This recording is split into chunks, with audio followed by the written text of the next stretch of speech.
ಹಾಂ ಅವಾಗ ಇವಾಗ ನಾವು ಒಂದು ವರ್ಷ ಮೋದಿಜಿ ಹೇಳ್ತಾ ಇದ್ದಾರೆ ಎಲ್ಲ ಚಿನ್ನ ತಗೋಬೇಡಿ ಅಂತ ಹೇಳ್ತಾ ಇದ್ದಾರೆ. ಹೌದು ಈ ವಿಚಾರವಾಗಿ ಹೇಳ್ಬೇಕು ಅಂದ್ರೆ ಏನು ಹೇಳ್ತೀರಾ? ಮೇಡಮ್, ನಮ್ಮ ಎಕಾನಮಿ ಚೆನ್ನಾಗಾಯಿತು ಅಂದರೆ ಆಟೋಮೆಟಿಕ್ ನಾವು ಚೆನ್ನಾಗಾಗ್ತೀವಿ. ಒಂದು ವರ್ಷ ನಾವು ಗೋಲ್ಡ್ ಬೈ ಮಾಡಿಲ್ಲ ಅಂದರೆ ನಮ್ಮ ರುಪಿ ವ್ಯಾಲ್ಯೂ ಇನ್ಕ್ರೀಸ್ ಆಗುತ್ತೆ 100%. ಸೊ ಅದನ್ನು ಅವ್ರು ಹೇಳ್ತಿದ್ದಾರೆ, ನಮ್ಮ ಒಳ್ಳೇದಕ್ಕೋಸ್ಕರ ಹೇಳ್ತಿದ್ದಾರೆ, ಅವ್ರ ಒಳ್ಳೇದಕ್ಕೋಸ್ಕರ ಏನು ಹೇಳ್ತಿಲ್ಲ. ಸೊ ವಿ ಶುಡ್ ಫಾಲೋ ಅಲ್ವಾ, ಅಷ್ಟೇ. ಕರೆಕ್ಟ್, ಅವ್ರು ಹೇಳ್ತಿರೋದು ಕರೆಕ್ಟು, ನಾನು ಅವ್ರು ಹೇಳ್ತಿರೋದು ಕರೆಕ್ಟು ಅಂತಲೇ ಹೇಳ್ತೀನಿ. ನಾವೆಲ್ಲರೂ ಅವ್ರು ಹೇಳಿರೋದನ್ನು ಫಾಲೋ ಮಾಡೋದು ನಮ್ಮ ಧರ್ಮ, ನಾವು ಮಾಡಬೇಕು. ನಮ್ಮ ಕಂಟ್ರಿ ಸ್ವಲ್ಪ ಒಳ್ಳೇದಾಗಬೇಕು ಅಂದರೆ ಅವ್ರು ಹೇಳಿದ್ದು ಮಾಡಬೇಕು. ಈಗ ತಮಿಳುನಾಡಲ್ಲಿ ಬೇರೆ 8 ಗ್ರಾಮ್ ಒಡವೆ ಕೊಡ್ತೀವಿ ಅಂತ ಹೇಳಿದಾರೆ. ಅದು ನನಗೆ ಗೊತ್ತಿಲ್ಲ ಮೇಡಮ್, ಅದ್ರ ಬಗ್ಗೆ ನಾನೇನು ಕಮೆಂಟ್ ಮಾಡಲ್ಲ. ಏನು ಗೋಲ್ಡ್ 1 ಇಯರ್ ಬೈ ಮಾಡಬಾರ್ದು ಅಂತ ಹೇಳಿರೋದು ಏನಕ್ಕೆ ಅಂದರೆ, ಒಂದು US ಮೇಲೆ ಸರ್ಜಿಕಲ್ ಸ್ಟ್ರೈಕ್ ಮಾಡಿ ನಮ್ಮ ಕೆಪಾಸಿಟಿ ಏನು ಅಂತ ತೋರಿಸ್ಬೇಕು ಅಂತ ಅವ್ರು ಹೇಳಿರೋದು. ಅದನ್ನು ನಾವು ಫಾಲೋ ಮಾಡಬೇಕಾಗಿರೋದು ನಮ್ಮ ಧರ್ಮ, ಆದರೆ ಅವ್ರವ್ರಿಗೆ ಬಿಟ್ಟಿದ್ದು ಅಷ್ಟೇ. ಕರೆಕ್ಟ್ ಅಲ್ವಾ ನಾನು ಹೇಳಿದ್ದು? ಒಂದು ವರ್ಷ ನಾವು ಬೈ ಮಾಡಿಲ್ಲ ಅಂತಂದ್ರೆ ಎಕಾನಮಿ ಹೈಕ್ ಆಗುತ್ತೆ. 100% ಆಗುತ್ತೆ. ನಮ್ಮ ರುಪಿ ವ್ಯಾಲ್ಯೂ ಸ್ಟ್ರಾಂಗ್ ಆಗುತ್ತೆ.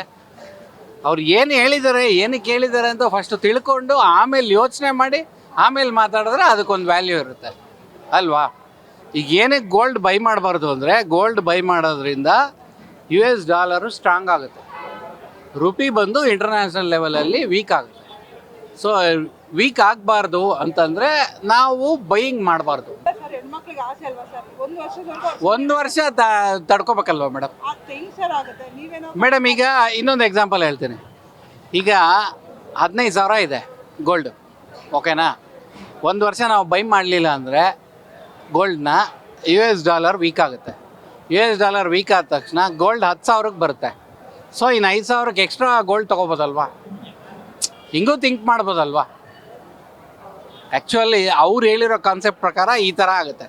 ಈಗ 15,000 ಇರೋ ಗೋಲ್ಡು ನಾವು ಒಂದು ವರ್ಷ ನಾವು ಬ್ಯಾನ್ ಮಾಡಿದಾಗ ಏನಾಗುತ್ತೆ, ರುಪಿ ಸ್ಟ್ರಾಂಗ್ ಆಗಿ ಡಾಲರ್ ವೀಕ್ ಆಗುತ್ತೆ. ಸೊ ರುಪಿ ಸ್ಟ್ರಾಂಗ್ ಆಗಿ ಡಾಲರ್ ವೀಕ್ ಆದಾಗ ನೀವು 15,000ಕ್ಕೆ ಇವತ್ತೇನು 1 ಗ್ರಾಮ್ ತೊಗೊತೀರಾ, ಅದನ್ನು 1.5 ಗ್ರಾಮ್ ತೊಗೋಬೋದಲ್ಲ ಒಂದು ವರ್ಷ ಆದಮೇಲೆ? ಅದು ಮಾಡ್ಬೋದಲ್ವಾ? ಯಾಕೆ ಆ ಥರ ಯೋಚನೆ ಮಾಡಬಾರ್ದು? ಒಂದು ವರ್ಷ ಟ್ರೈ ಮಾಡೋಕ್ಕೇನಾಗುತ್ತೆ, ಏನೂ ತೊಂದರೆ ಆಗಲ್ಲ ಅಲ್ಲ.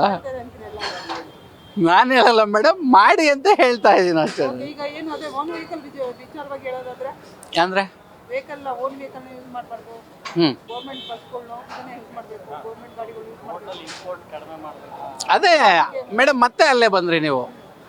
ಈಗ ನಾವು ಗೋಲ್ಡು, ಪೆಟ್ರೋಲು, ಡೀಸೆಲ್ಲು ಎಲ್ಲ ಎಲ್ಲಿಂದ ಬರುತ್ತೆ? ಎಲ್ಲ ಹೊರಗಡೆಯಿಂದ ಬರುತ್ತೆ. ಹೊರಗಡೆಯಿಂದ ಬಂದರೆ ಏನರಿಂದ ಪರ್ಚೇಸ್ ಮಾಡ್ತಾರೆ? ಡಾಲರಿಂದ ಪರ್ಚೇಸ್ ಮಾಡ್ತಾರೆ. ಡಾಲರಿಂದ ಪರ್ಚೇಸ್ ಮಾಡಿದ್ಮೇಲೆ ಮತ್ತೆ ಅದೇ ಅಲ್ವಾ?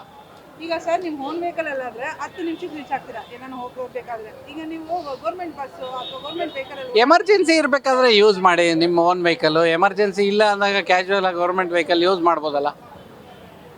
ಎಕಾನಮಿ ಮೇಡಮ್, ಈಗ ಒಂದು ಮನೇಲಿ ಒಂದು 5 ವರ್ಷ ಆದಮೇಲೆ ಪ್ರಾಬ್ಲಮ್ ಬರುತ್ತೆ ಅಂತ 5 ವರ್ಷಕ್ಕೂ ಮುಂಚೆ ನಾವು ಸ್ಟ್ಯಾಂಡ್ ತೊಗೊಳೋದ್ರಲ್ಲಿ ತಪ್ಪೇನಿಲ್ಲ ಅಲ್ಲ.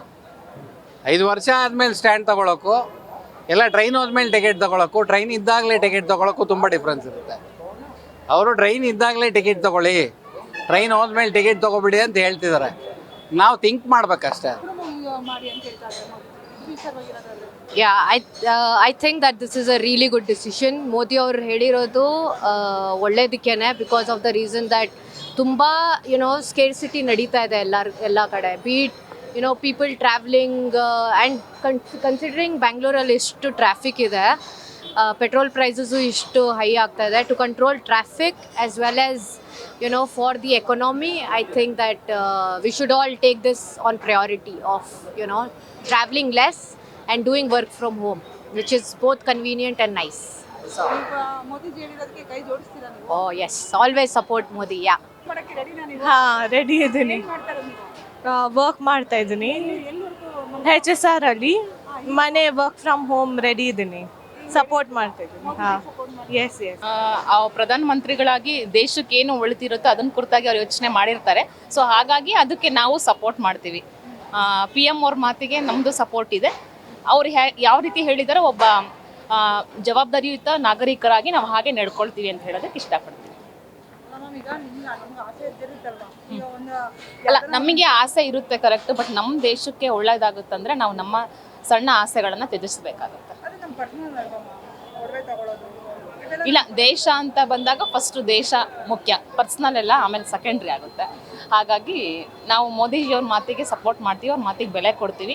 ಅವ್ರು ಏನು ಹೇಳಿದ್ದಾರೆ ಪೆಟ್ರೋಲ್ ಡೀಸೆಲ್ನ ಕಡಿಮೆ ಬಳಸಿ ಅಂತ, ಸೊ ನಾವು ಹಾಗಾಗಿ ಪಬ್ಲಿಕ್ ಟ್ರಾನ್ಸ್ಪೋರ್ಟ್ನ ಹೆಚ್ಚಿಗೆ ಯೂಸ್ ಮಾಡೋದ್ರ ಮೂಲಕ ಅದನ್ನು ಕಡಿಮೆ ಬಳಸಿಬಿಟ್ಟು ಗೋಲ್ಡ್ ಕೂಡ ಈ ವರ್ಷ ನಾವೇನು ತೊಗೋಬಾರ್ದು ಅಂತ ಹೇಳಿ ಡಿಸೈಡ್ ಮಾಡಿದ್ದೀವಿ ಮೇಡಮ್ ಆಲ್ರೆಡಿ. ಈಗ ಏನು ಓಡಾಡ್ತಾ ಇದ್ದೀರಾ? ಇವಾಗಂತೂ ನಾವು ಬೇರೆ ಊರಿಂದ ಬಂದಿರೋದು ಮೇಡಮ್, ಆ್ಯಕ್ಚುಲಿ ಬಳ್ಳಾರಿಯಿಂದ ಬಂದಿರೋದು. ಇವಾಗಂತೂ ಎಲ್ಲ ನಾವು ಸಿಟಿ ಬಸ್ಸೇ ಯೂಸ್ ಮಾಡಿದ್ದೀವಿ ಇಲ್ಲಿ ಬಂದಾಗಿಂದ, BMTC. ನಮ್ಮೂರಲ್ಲಿ ಹೋದ್ಮೇಲೆ ನಮಗೇನು ಅಷ್ಟೊಂದು ಲಾಂಗ್ ಡಿಸ್ಟೆನ್ಸ್ ಇಲ್ಲ ನಮ್ಮ ಆಫೀಸು. ಇಬ್ಬರು 2 ವೀಲರ್ ಯೂಸ್ ಮಾಡ್ತಾ ಇದ್ವಿ, ನಾನು ನನ್ನ ಹಸ್ಬೆಂಡ್ ಸಪ್ರೇಟ್ ಮಾಡ್ತಾ ಇದ್ವಿ. ಇನ್ಮೇಲೆ ಒಂದೇ ಯೂಸ್ ಮಾಡ್ತೀವಿ ಆಲ್ಮೋಸ್ಟ್. ಎಲ್ಲಿ ವಾಕಬಲ್ ಇರುತ್ತೋ ಅಲ್ಲಿ ವಾಕಬಲ್ ವೆಹಿಕಲ್ ಯೂಸ್ ಮಾಡಲ್ಲ.